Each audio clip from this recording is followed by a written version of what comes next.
Creek Week. Welcome to the Creek This Week, a video production of Allen Creek Community Church, where we exist to lead spiritual but not religious people to be fully devoted followers of Christ. And we are doing that in part through our weekend series. We are in the book of Job, and we have been celebrating the amazing stuff God does through suffering. Can you celebrate suffering, Dan?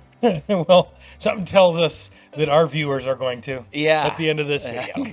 That's right.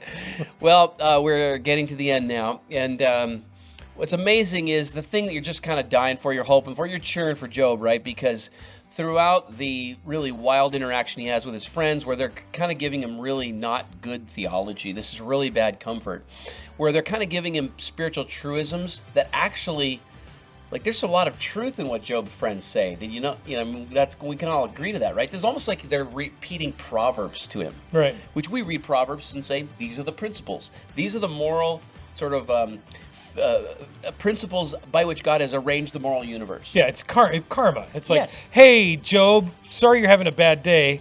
Karma, Yeah. not helpful to a suffering person. Yeah, exactly. And so it may, and because it doesn't necessarily apply to him, that's the idea. It's a principle, not a universal rule. It's not a law. Right. So we've gotten through that now, and Job gets his audience with God, and so this is a fascinating thing. God speaks to him out of the whirlwind, and what's Job's immediate reaction?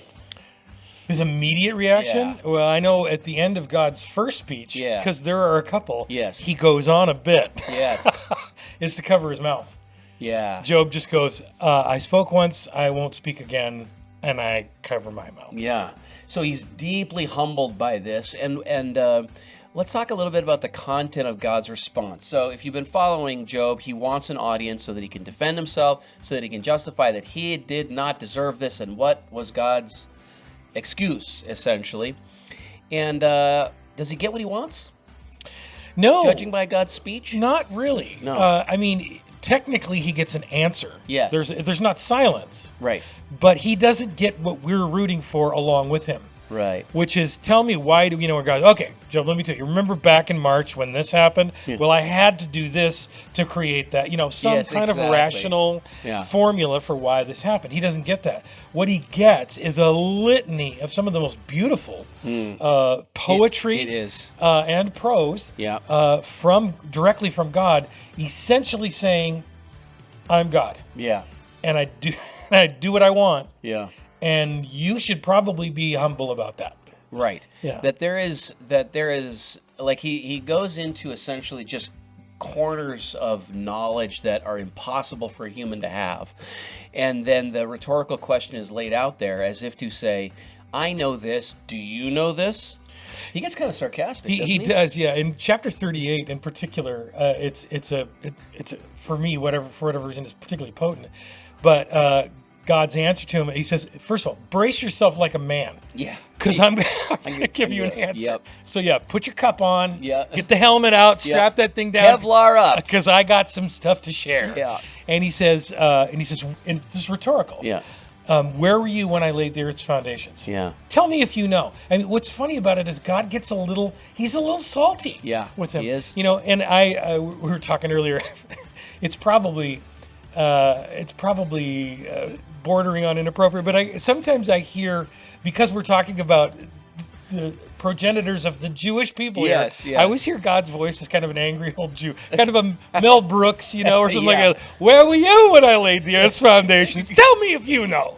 Surely you're so smart. You're so smart. Why can't you be like your cousin Ernie? He's an accountant. Yes. That sort of a thing. But all kidding aside, he is being pretty salty about it, Mm-hmm. and it's beautiful. He says, "Where were you when I laid the earth's foundations? Surely you know." Who stretched a measuring line across it? Mm-hmm. And when the earth's foundations were set, and the morning stars sang Mm-hmm. together, and all the angels shouted for joy. Yeah. It's an unbelievable picture of the heavenly council that is observing the creation, and it also sets there's some theology that gets set there, and there's some science in there. There's some science in there. It sets out the idea that the universe is expanding, it's stretching out. Like we could infer it. I mean, now obviously in hindsight, We see in his answer the water cycle the is water revealed. cycle. You know, He God talks about hanging the earth on nothing. in a void. Nobody thought that was a thing. What? You know, in Job's day, right, you know. And here's the point, though: why is God including that kind of information, that kind of content in His answer when He could have just reached out and go, "Smith, don't talk back"? Yeah, exactly. Why? Well, he is clearly drawing Job to the idea that what you want right now, you can't possibly accept because you're too small. What you want is an entire accounting for all of my reasons, which must be good because I'm good, for all the things that I allow. So you want to know that there could be an outweighing good that compensates for or allows for the allowance of this. In the case of chapter 1, we know it's the Satan and the Satan's allowance to torment him and to basically crush his life. What is the outweighing good? Tell me. And it's like, look, for you to know all that is essentially to get you behind the scenes of a series of moral and physical machinations behind the universe. You can't possibly take it all in. So would this be a good analogy that you're a cancer patient and you meet with an oncologist who's got 27 years of school and very, very smart, knows all the stuff, and he says, here, we're going to give you these chemotherapy drugs, and you dutifully take them and they make you very sick. And you go to the oncologist and you say, why are you doing this to me? Yeah. And the oncologist says, this is going to make you better. Yeah. And explain that to me.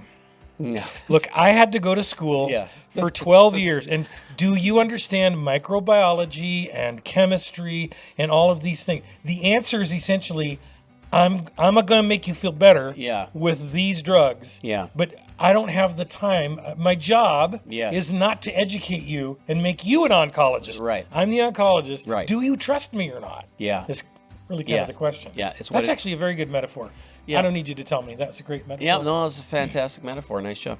So yeah, I think it gets us also in deep inside the solution to the problem of evil, if we can say there's a solution to it, because this idea is that whole problem. God is all powerful. God is all loving. The existence of evil. There's a fundamental logical inconsistency. Well, no one's ever really proved that the existence of evil is somehow logically incompatible with the existence of an all-good God. There's just no fundamental incongruence there, especially if you count this idea that we can't possibly know from our finite, limited perspective what goods are obtained by the kind of universe God makes, which is a universe in which Satan can do what he wants, where free moral agents can do what they want, where the earth itself is rough-hewn and hard.